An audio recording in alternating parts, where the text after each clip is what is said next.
Tonight's story is The Rabbit's Deception. Let's begin.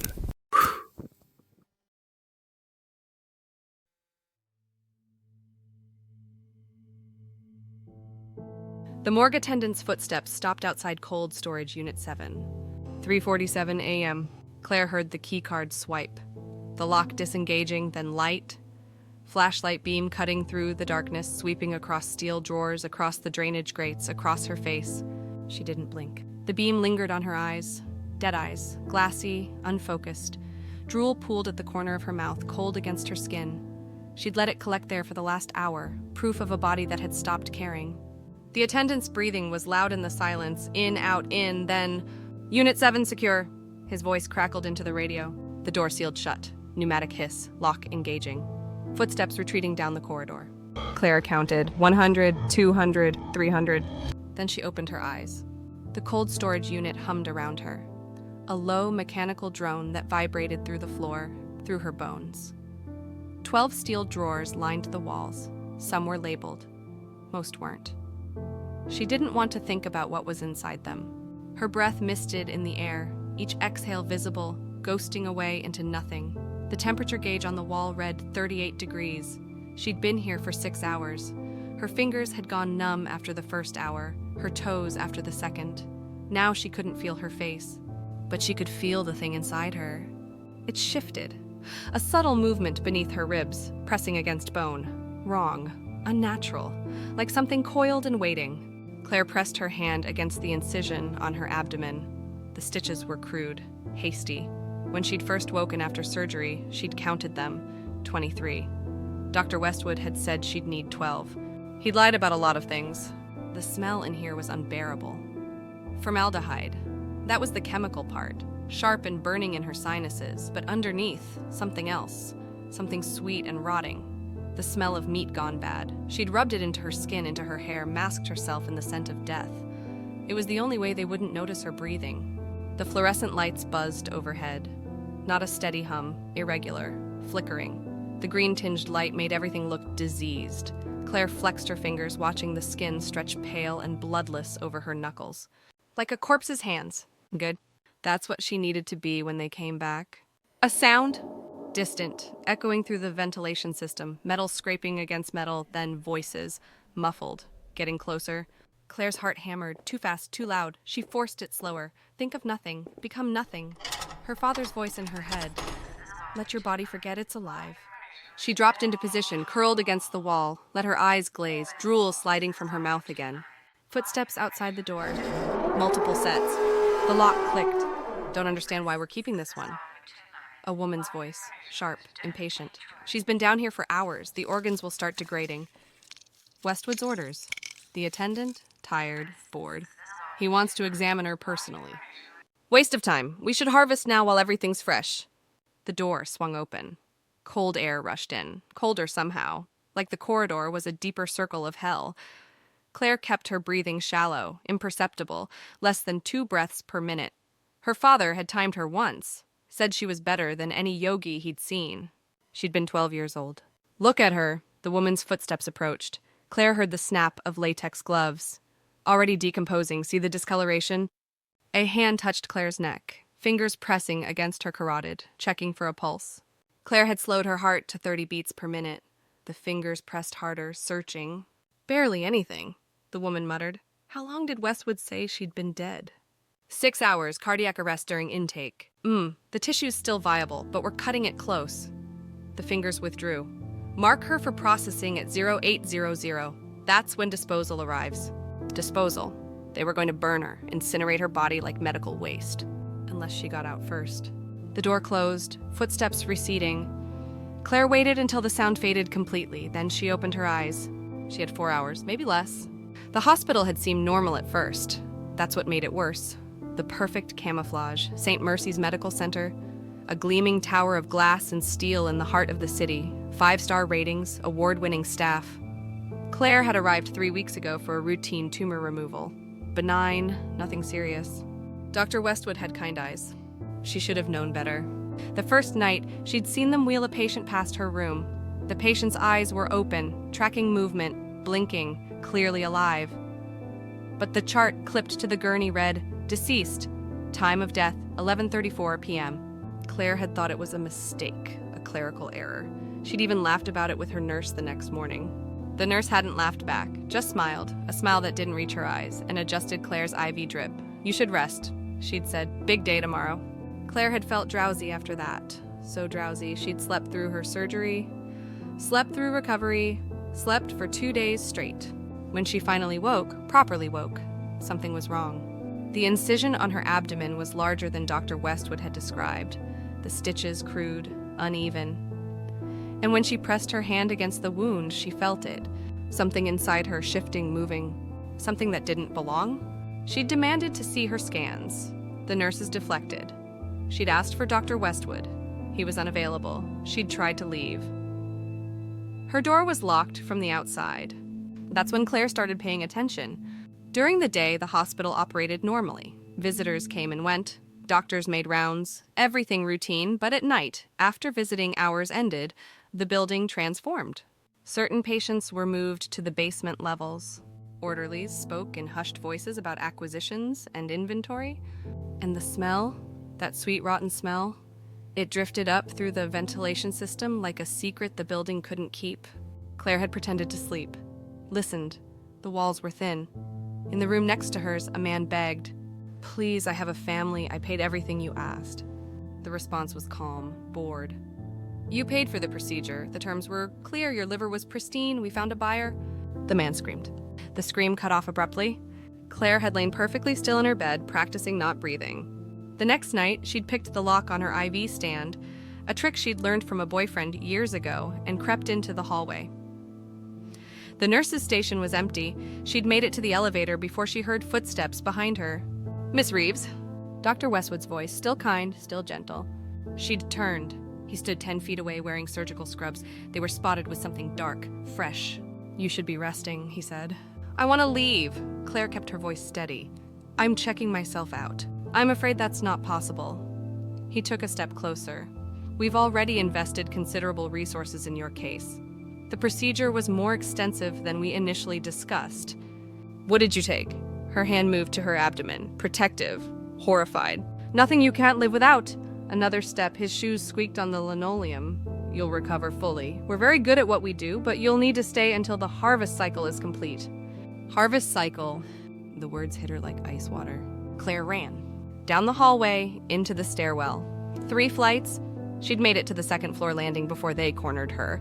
2 orderlies, both large, both with the blank expressions of people who'd done this too many times to care. She'd fought, kicked, scratched, screamed. The hospital was soundproofed. No one came. They'd dragged her back to her room. Dr. Westwood was waiting with a syringe. "This could have been painless," he said, almost sadly. "Now we'll have to restrain you." The needle pressed against her arm. Sharp sting, chemical cold spreading under her skin. Claire went limp. Completely, utterly. Her eyes rolled back. Her breathing stopped. Her body became dead weight in the orderly's arms. "Shit!" One of them adjusted his grip. "What did you give her?" "Yeah," Dr. Westwood checked her pulse. His fingers pressed hard against her throat. Claire slowed her heartbeat, let it become nothing, a distant flutter, barely there. His fingers pressed harder. "Nothing. Cardiac arrest."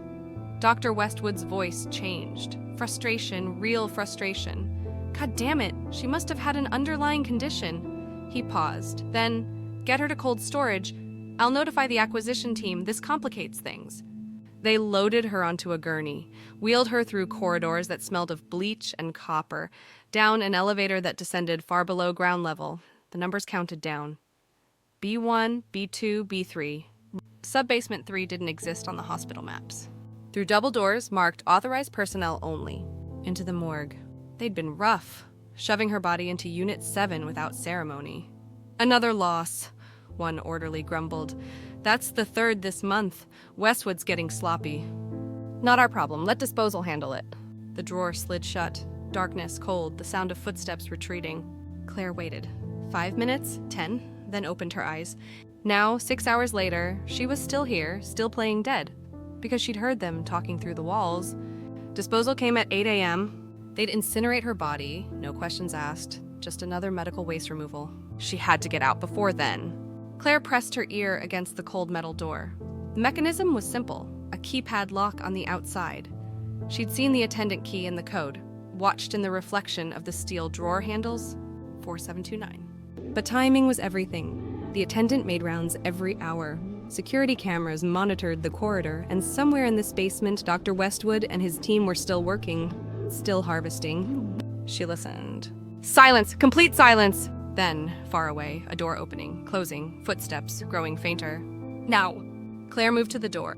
Her fingers were so numb she could barely feel the keypad. She pressed 4, then 7, 2, 9. A beep. Green light? The lock disengaged. She pushed the door open a crack, peered out. The corridor stretched before her. Empty, fluorescent lights humming overhead. The smell of formaldehyde, even stronger out here, mixed with something burning. She stepped out, bare feet on cold tile. Each step left a faint print, condensation from her frozen skin. She moved fast, silent. The hospital gown fluttered behind her like a ghost shroud. She'd studied the layout during her first week, back when she'd thought she'd need to know where the cafeteria was, where the gift shop was, normal patient things. Now that knowledge was survival. The morgue was in sub-basement 3. The emergency stairs were at the east end, 40 yards. She made it 20 before she heard the door behind her. Hey! The attendant. He'd seen the open door. Claire ran. Her feet slapped against tile, echoing. The corridor ahead stretched impossibly long, 30 yards, 25. Behind her, the attendant's radio crackled. Security, we have a situation in sub 3. Patients up and moving. The alarm started. Red lights flashed. A siren wailed, high-pitched, oscillating, designed to disorient. Doors began slamming shut automatically, sealing off sections, creating a maze. Claire sprinted. A door started closing ahead. She dove, slid across the floor. The metal edge grazed her back, tearing the thin hospital gown. Then she was through. The door sealed behind her with a boom that shook the walls. The stairs. She could see the exit sign, green glow in the emergency lighting, 15 yards, 10. Someone grabbed her from behind. I got her! The orderly's voice triumphant, his arm wrapped around her throat, cutting off her air. Claire went limp. Dead weight, the technique her father taught her. Don't fight, become nothing, let gravity do the work. The orderly's grip loosened in surprise. She dropped straight down, slipping through his arms like water. Hit the floor hard, rolled, kept running. 5 yards, 3. She slammed into the stairwell door. It burst open. Cold air rushed in from above. Real air, not the recycled chemical atmosphere of the basement. She took the stairs 3 at a time, her legs burning, lungs screaming. Behind her, footsteps thundered, multiple pursuers. Claire burst through the ground floor exit. Pre-dawn darkness. The parking lot stretched before her, nearly empty. Streetlights cast orange pools across the asphalt. She ran toward the street, toward the main road, where cars might pass, where witnesses might see. Her feet left bloody prints. She'd cut them on something in the stairwell. Glass, metal, didn't matter. No time to stop. A van screeched around the corner. Headlights blazing, blinding, it cut her off, blocking her path. Claire froze. Another trap! They'd herded her here. This was where it ended. The side door slid open. Get in, a woman's voice, urgent but not hostile. Claire hesitated. Now. The woman leaned out. Young, maybe 30, short dark hair, a camera around her neck, press credentials clipped to her jacket. I'm a journalist. I've been investigating this place for months. Get in or they'll take you back. The orderlies burst from the hospital entrance, 4 of them, running. Claire jumped into the van. The door slammed. The van peeled out, tires squealing. Through the back window, Claire watched the orderlies recede. Watched St. Mercy's Medical Center fade into the distance. She was shaking, couldn't stop shaking. The woman, the journalist, wrapped a blanket around her shoulders, handed her a bottle of water. You're safe now, she said. We're going to the police. We're going to shut them down. Claire nodded, couldn't speak, her throat raw from the cold, from the fear, from the screaming she'd held back for so long. The journalist started asking questions. How long had Claire been there? What had she seen? Could she testify? Claire answered, mechanically, voice flat and distant. She described the procedures, the harvest cycles, the man in the next room who'd begged for his life. But even as she spoke, even as the van carried her away from that place, the thing inside her shifted, pressed against her ribs from the inside, pulsed. We need to get you to a real hospital, the journalist said. Have you examined, document what they did? No, the word sharp, final. No hospitals. But you need medical attention, that wound could be infected. Claire pulled the blanket tighter, her hand pressed against the incision, felt the movement underneath. Whatever they'd put inside her, whatever was coiled there, she didn't want anyone else to see. No hospitals, she repeated. The journalist frowned but didn't push. Okay, we'll figure something else out. The important thing is getting your testimony on record. The police need to hear this. The media needs to hear this. Claire stopped listening. She was thinking about her father, about the games they used to play, hide and seek in the big house where he worked, how he'd taught her to be so still the guards wouldn't see her, so quiet they'd walk right past. "You're special, Claire," he'd said. "You can do things other people can't." She'd been proud then, thought it was a gift. Now she understood. It was survival training for a world that would try to harvest her. The thing inside her shifted again. Pressure, building, like something testing the boundaries of her skin. She felt it press against bone, felt it move, not randomly but deliberately, exploring. Claire gasped. The journalist glanced over. "You okay?" "Fine." But she wasn't fine. The thing was growing. She could feel it. Not just moving, expanding, taking up space that used to be hers. Dr. Westwood had said she was special. Universal donor, perfect compatibility. They'd started the harvest cycle early because her organs were so pristine. But they'd put something back. Something that wasn't an organ. The van drove through empty streets as dawn broke over the city. Pink and gold lights spilled across the horizon. Beautiful, indifferent. The journalist kept talking, kept planning. Police reports, media exposure, justice. Claire pressed her hand against her abdomen, felt the thing press back. Like it was answering, like it was saying hello. She'd learned something important in that cold storage unit, something her father had never taught her. Playing dead only works if you know when to come back to life. And sometimes, her hand trembled as the thing moved again. Sometimes you come back wrong. The van merged into morning traffic. Commuters heading to work, to school, to hospitals. Normal people living normal lives. None of them knew what happened in the basements of St. Mercy S. None of them knew how many bodies had been processed, how many organs harvested, how many patients had disappeared. But they would. The journalist would make sure of it. Claire leaned back against the seat, closed her eyes, just for a moment. The thing inside her pulsed. Steady, patient. It had all the time in the world. Because now it had a body that knew how to play dead. A body that could hide. A body that could wait. And when the time came, when it was ready, it would stop playing